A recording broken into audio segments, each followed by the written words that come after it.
Joining us now is our good friend Brace Belden of San Francisco DSA, of Twitter, of foreign countries, of the troops, of the CIA, of the PSYOPs, of the freedom fighters, and just all around, movie buff and entrepreneur. Brace, how's it going? Yeah, great. What's bapping? You are right now, You guys sir. bapping? Yes. I guess You are I am. bapping to us live right now from the great city of San Francisco. But Actually, I'm at a country cabin right now, but it's near San Francisco. okay, at an undisclosed location. Yeah. But you have been quite busy lately, Brace. You have been basically unionizing your workplace, which is a fairly famous one if you are a fan of drinking beer, and I think we all are. Yeah. Shout out Beer Nerd. This is I work at Anchor Steam Brewery, which is probably, I don't know if there's like an official thing for this, but it's supposed to be like the first craft brewery in the U.S. And it's like, it's the famous San Francisco style beer. Yeah. It's called like California Common Beer, I think originally, but they just call it steam beer. Is it a steampunk brewing process? Yeah, it's like mostly like Zeppelin themes. Each bottle comes with a really intricate pocket watch.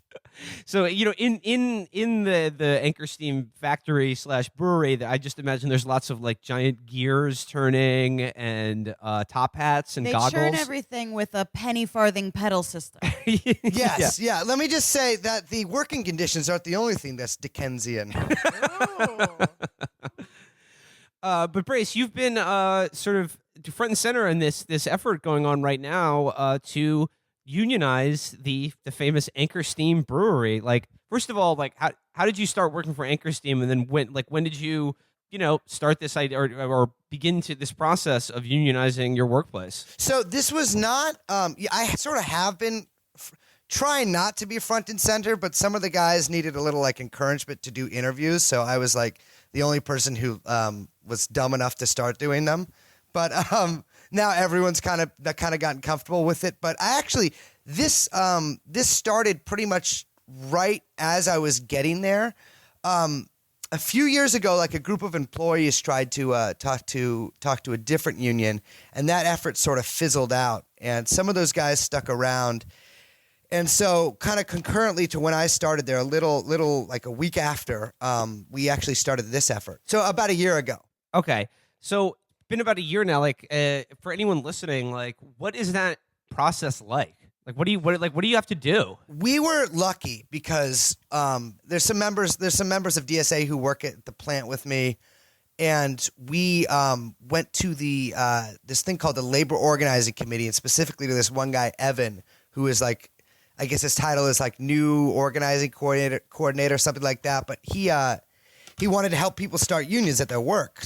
So we went to him, and he kind of laid out all the tasks that we needed to do, which number one was get a list of employees. Like, we needed a list of everybody who worked there, which we were able to get. Because there's only about, I think there's like 120, 130 people who work there total, but about 75 who actually work in production, give or take a few. So how did you compile that list? Did you like ask you're the boss for a list of everyone who works there, or did you have to go person to person and say, hi, who are you again? When you ask for, Yeah, no, bosses love it when you ask them for a list and name and phone number of everybody who works there.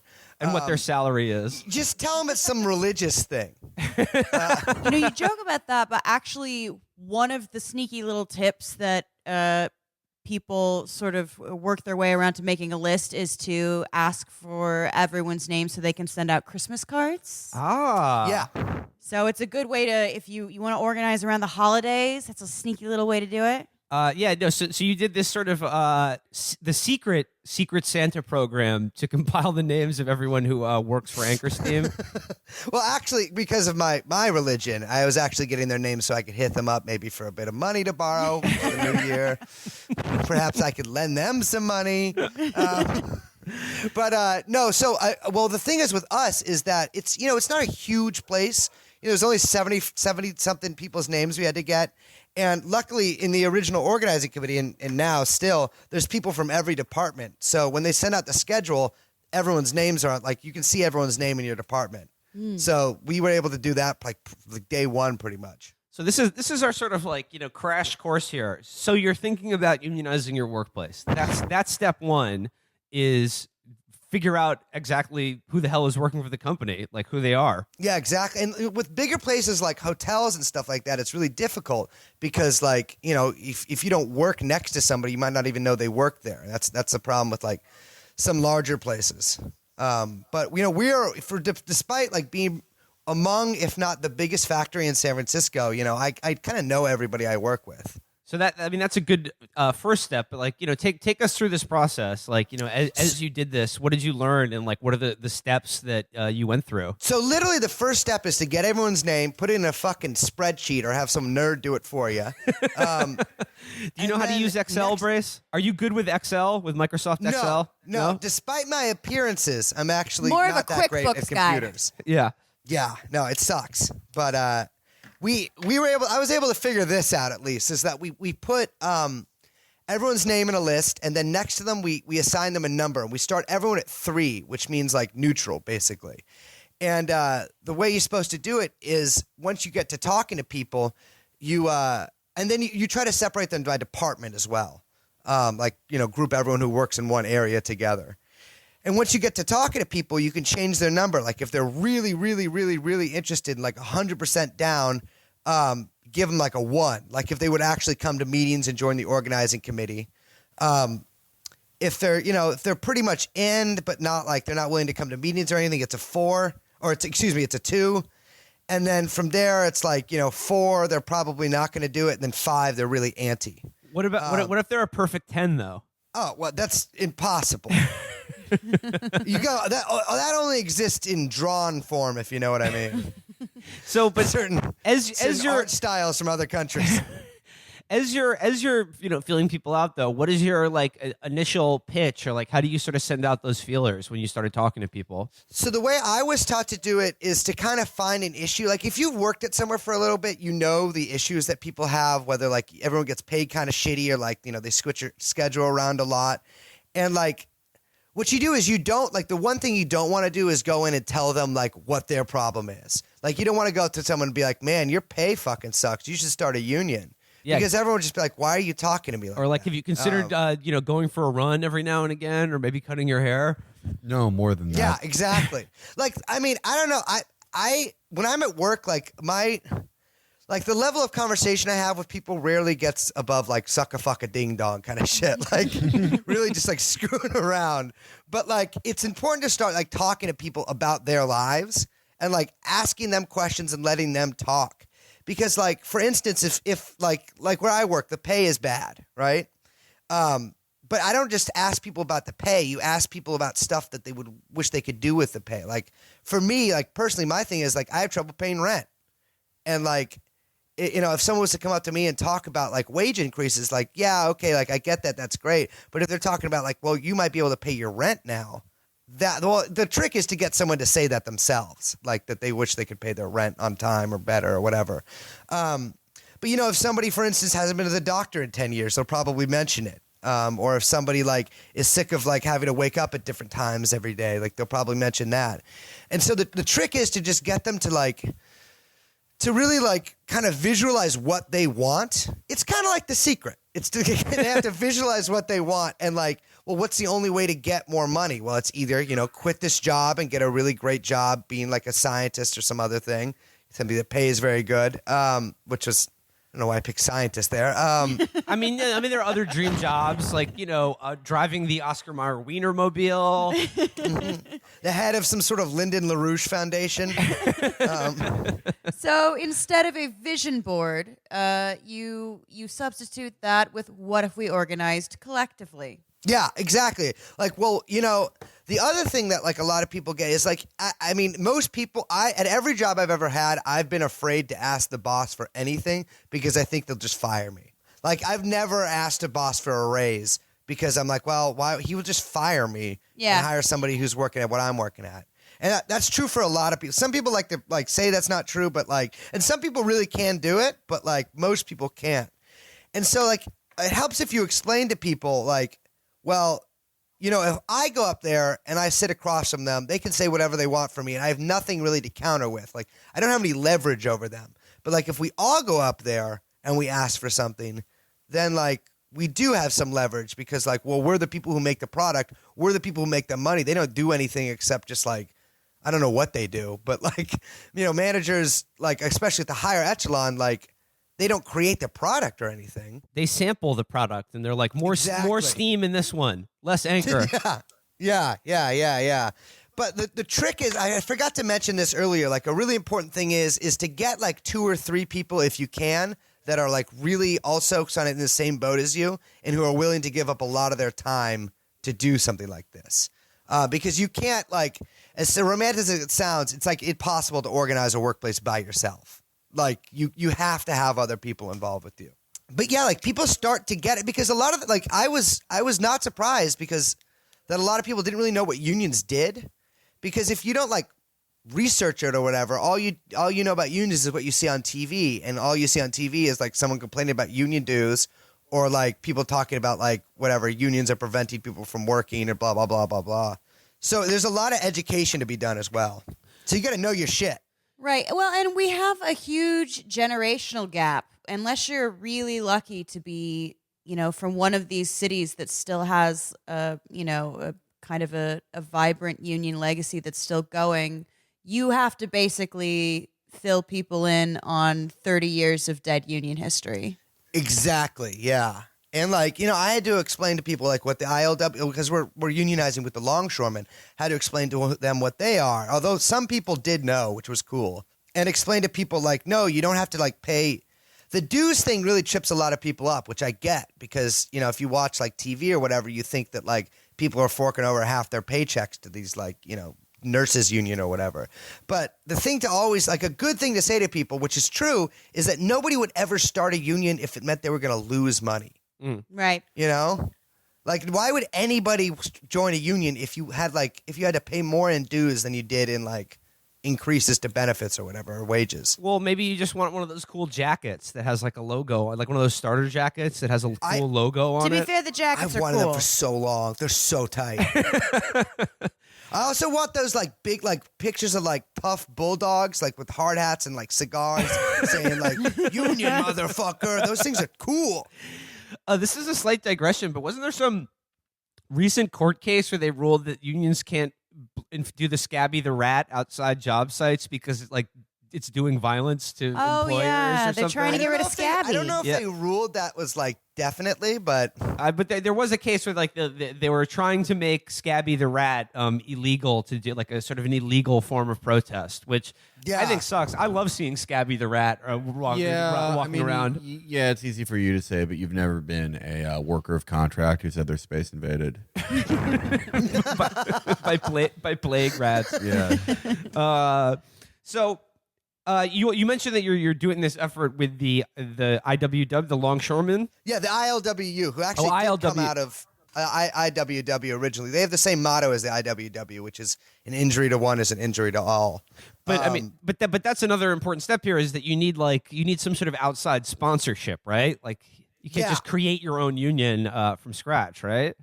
No, and as much as people would like to. No, so when I got together with the guys that are doing this, and I'm kind of the newest employee amongst like the group of guys doing this. We've got some pretty long-term ones in every like about 8 of us in every department. And like we talked about like what unions we would want to represent us, and like longshoremen was the one we all agreed on because they are badass.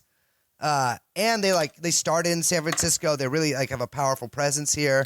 And yeah, we ended up getting connected to them through, I think, the ex-president of either the local or the international, I can't remember, who was like affiliated to DSA somewhat.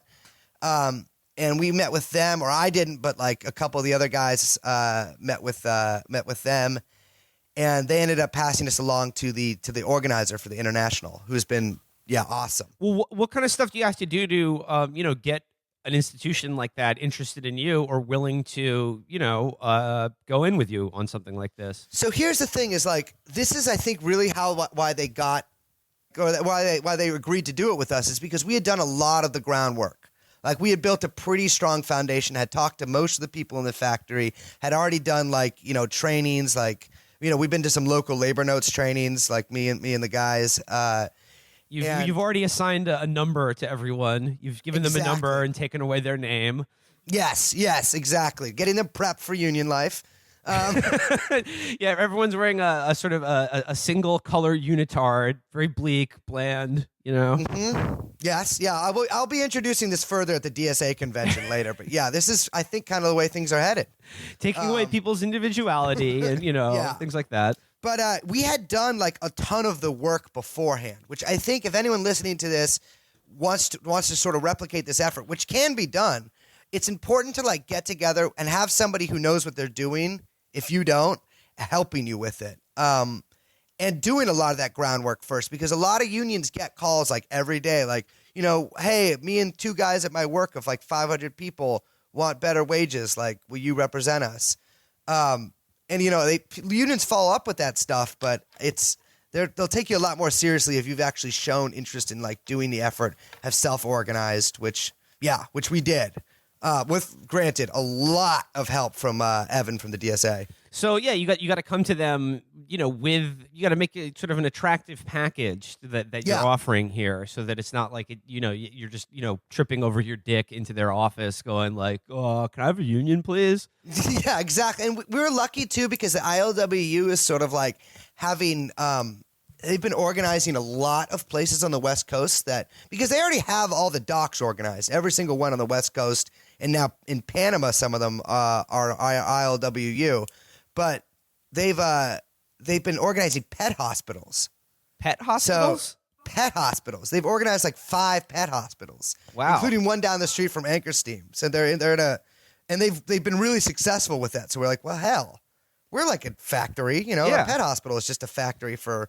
I don't know what it is. For spending $8,000 so your cat doesn't die. I was just assuming pet hospitals are like where crooked doctors work to like fix bullet wounds from people who don't want to report it at a regular hospital. I just figured they were low-key when I was in Syria, I got like there was this horse doctor who would come to the front and give us giant injections on our asses. That was supposed to be. He said it was steroids. And I have no idea what it was for.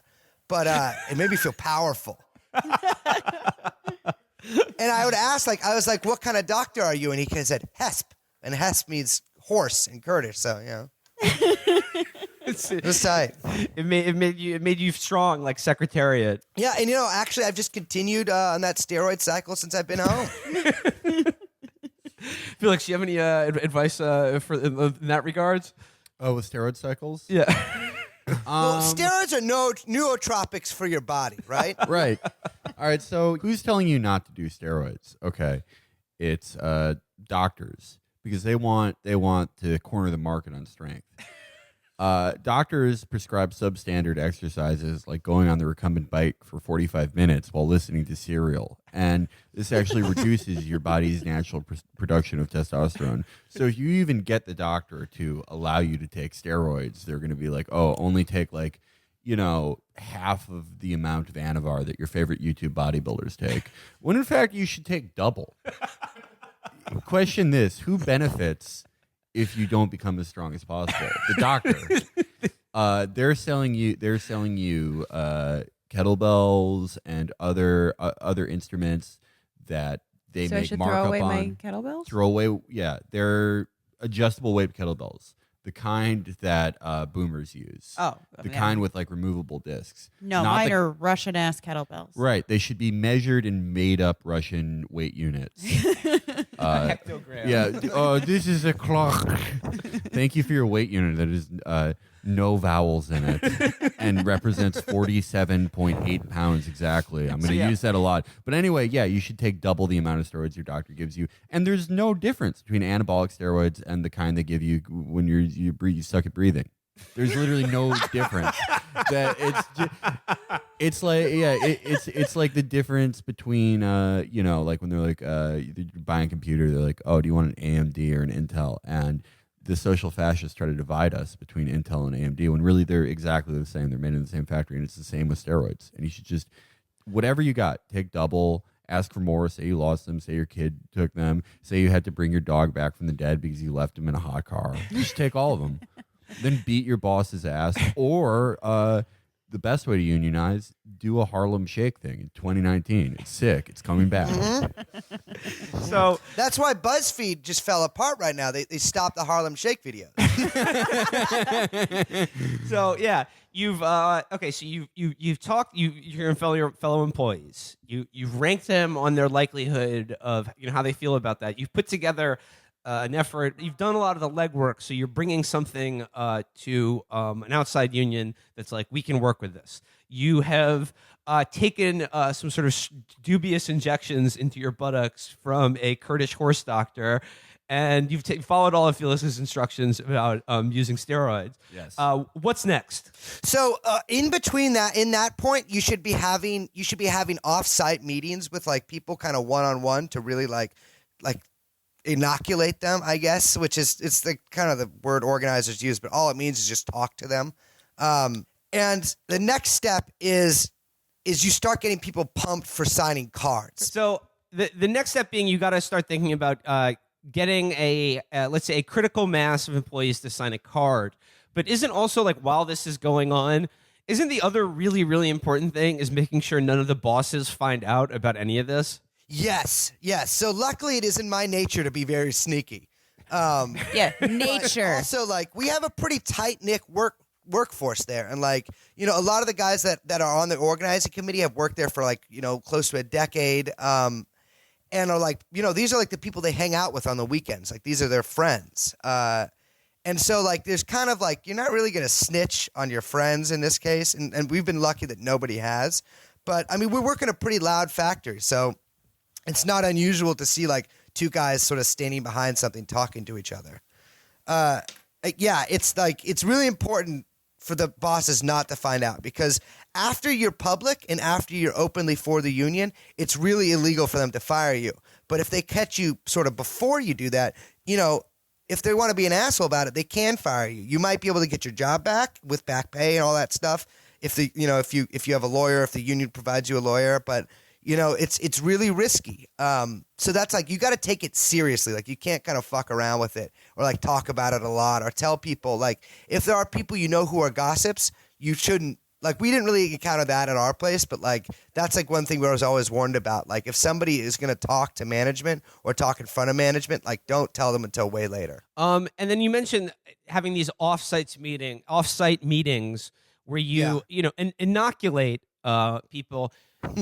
That's just talking to them, but also that means like you have to prep them for kind of the rap that they're going to get, the sort of anti-union rap. One of our live shows, we did this thing where we watched a whole bunch of like management training videos for like how to prevent a union from being formed at like Kmart or Walmart or something like that, and they have this whole spiel and ways to like convince people that a union is not in their best interest because we're a family and we like to solve problems like the family way, which is dad screams at you until you go away And maybe kicks you out of the house. Exactly. So what are the kind of things that you need to inoculate people on, like to sort of hip them to this well-rehearsed rap that they're going to get about why joining a union is actually not in their interest? So first of all, you got to tell them what shit the bosses can't do, and that's illegal. So that, like, if they do one of these things, you write it down, you tell the union, you tell people, and like something happens. But they can't threaten to close the factory. They can't discipline you if you haven't, like abnormally. They can't change your schedule. They can't like punish you or surveil you. So you want to tell people all that stuff first, and because the number one thing people are worried about is both harassment and losing their job. So, you really give them the rap on that. And like how, like the truth is, like, if they do this, that's illegal. And like, it gives us ammunition. But like, we tell people like, they might start holding like big meetings with everybody and like talking, like trying to have this sort of town hall forum where they'll present, quote unquote, the opposite viewpoint. Or I guess it's not quote unquote. It is the opposite viewpoint that we shouldn't start a union. Or they'll like say, give us time. Maybe we can work this out. Or like, we should solve things internally. You don't bring in the union as like a third party or whatever. And you just tell, like, if they have the same playbook pretty much every time. So like, it's pretty well documented. It's easy to anticipate. We haven't experienced any of that yet because this is still pretty new, and hopefully we won't experience any of that. They might just recognize us voluntarily. But you just got to tell people like, this is like, we're not the first people to be doing this. And it's not like, it really helps to let people know that like, it's not just us in here doing this. There's like people on the outside working for us. And that like, once we went public and like the support we got from people, like I think that buoyed a lot of guys. So you've got a sort of critical mass willing to sign a card. They sign the card. Yeah. When do you this? Like you said, this has been like a year-long effort, but like this is now just sort of finally come to fruition with sort of going public with this. Like, what happens then? Like, how do you do that? And like, how has it been for you so far since this has really sort of become news? So the guys I've been working with have been like really good about sort of keeping like a strong discipline around like not just telling everybody. Like I didn't tell most of my friends like once this was presented to me after I started working there, like I didn't tell didn't go out and tell everybody. So like it should be still secret right up until you start the card signing. But what happened is we made a plan. We assigned people to talk to. And it's easy because we're like friends with everybody there. Like amongst our organizing committee, everyone knows everybody at the factory. So we just went and we got everyone to sign the cards, which there was a lot of surprises there. We actually got the vast majority of people to sign them, which was really like that made me feel good. But we did it over a 3-day period, and then presented the company with a letter asking them for to voluntarily recognize the union. And how's that gone so far? Have you gotten a response? That was the most insane day of my life. Let me just it was fucking psycho. I felt like Wait, that was the most insane day of your life? Yeah. Seriously, Brace. I'm going to run back the interview, the first interview we did with you, where you talked about that fucking cannibal guy. So I guess if, this is the hardest thing you've ever done, I'm going to take your word for it. Well, the thing is, like, that was, like, at least I would die if I failed. And be eaten, maybe. I'll just blow it. Yeah. Or I could get one of those cool, like, Ernest Hemingway wounds, if you know what I mean. Then you wouldn't have to worry about a really romantic, dashing figure for the rest of my life. Yeah, you wouldn't have to worry about being horny again ever. The worst thing. Well, yeah. I've actually, because of the regimen that Felix has put me on, I actually don't have to do that anyways, but that's neither here nor there. That's right. Yeah. Synthol is only for the arms. But yeah, we just went up there, about 5 of us, which like represented a pretty good cross-section of the guys from the plant. Went up there with the union organizer. We were unfortunately not able to meet with the president or the vice president or the next guy in line, but we ended up giving it to, I believe, an accountant or something. And we heard nothing from there, but we had, at that point we had gotten sort of let the cat out of the bag, but only internally in San Francisco DSA. And we have a pretty strong like network here of like activists or organizers rather within the chapter. And they were able to get the call out really quickly to people. So we had pretty much with 3 days notice, a giant rally the night that we went public. And we're able to get a sign into every single bar in the Mission except for like 2. That's awesome. And, everyone's drinking Anchor Steam in San Francisco. You have to if you live there. So that's the thing is like we want people. A lot of people are like, why don't you do a boycott? Why don't you do a boycott? Because we don't need to do a boycott or anything. Like people like Steam. We don't want to. I don't drink anymore because I was too good at it. But like one of the first beers I drank as a child, or young adult rather, was Anchor Steam. It's just like we love that shit. And certainly the guys I work with aren't going to stop drinking it. We don't want anyone else to. Yeah, no. So you have the rally. I guess like the cat's sort of out of the bag now. Yeah. Where does it stand now? Like what are you working on right now? And where's this going? So we're running a really positive campaign, which is good to do. We're running a really positive campaign, and like we're gonna be holding rallies every so often. We've met with a lot of like sort of local politician types, and have made some really good contacts with other unions and political groups. And we're basically gonna make this like a sort of citywide effort because like I think a lot of people know that like I grew up knowing dudes who worked at Anchor Steam. Like I've pretty much always known at least one person who's worked there. And we have a lot of people that like are really super local, except for like half the factory, which has to live like an hour and a half away. So there's a lot of roots in the community, and what we're doing is trying to have this campaign show that like, well, the workers are really like the heart and soul of Anchor Steam. Like we're owned by Sapporo, the Japanese beer company, as of a year ago. And so like, what, like the San Francisco, like Anchor Steam's whole brand is basically San Francisco. And like, I'm from here. My coworkers are from here. So we want people to really like kind of make that connection that the workers are Anchor Steam, are San Francisco. Now, I'm not saying people should do this or that these creatures should be sort of molested in any way, but is there any way you can get those sea lions on board, or maybe like slap a sign on one of them or a couple of them? They work for no man. Well, I'm actually, funny you mentioned that. It's extremely illegal for me to go near them now. Youthful follies. But yeah, I mean, I'm sure they can. There's probably some entrepreneurial fella out there who's renting them out. I think the sea lions are lumping. I'm sorry. Oh, absolutely. All they do is fight and fuck. They're like Gigi Allen, but fat and a creature. So like They just Gigi Allen. fight and fuck. Yeah, sounds like Gigi Allen. Yeah. So for people listening to this now, who maybe thinking about unionizing their own workplace, but also who want to support this effort at the Anchor Steam Brewery, I mean, what can they do? Well, that's two kind of different questions. But Okay. for the one for supporting us is right now we're asking people to sign a petition, just asking for a free and fair election and for the company to stay neutral. And we're asking people if they live somewhere that sells Anchor Steam and they're like an alcoholic who are buying beer anyways, or if they're not, if they want to become one, to take a picture of themselves with an Anchor Steam or with whatever, like a glass of water if you want to, and post it on social media with the hashtag. I know this is corny, but it's working. Anchored in SF and Anchor Union. That's been it's been pretty insane to see how many people have been doing that, which is cool. And yeah, just to sort of keep abreast of what's going on. When people want to start their own unions, I would definitely say go to like a labor notes thing, because I learned a lot from those people. And start really like talking to your friends at work about like maybe shifting the direction towards something like that. And you don't even want to mention the word union at first, but just sort of get the idea of collective action in their heads. Maybe go out for a beer, maybe an Anchor Steam, maybe some sort of protein drink.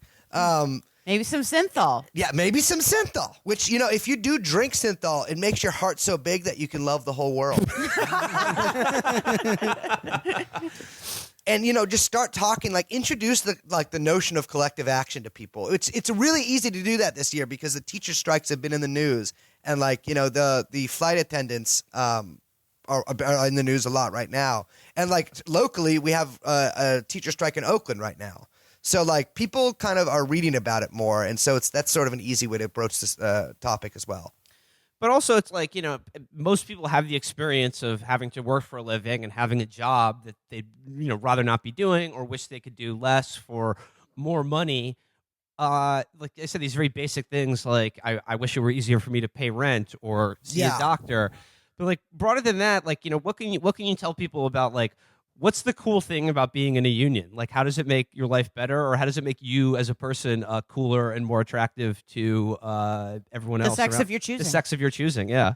Something that kind of blew my mind that I found out recently is that craft brewing, even though the amount of craft breweries has multiplied by a ton, in the past 5 years, wages have dropped 25% on average.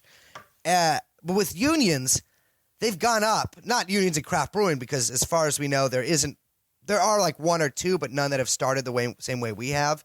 But with any union job, the pay is 15% higher. That's the first thing people like.